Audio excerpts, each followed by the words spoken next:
So, William Roddie Bryan had his first court appearance today after he was arrested in the Ahmaud Arbery shooting.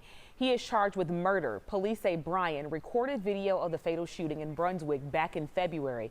Bryan's lawyer says Bryan wants to see justice served.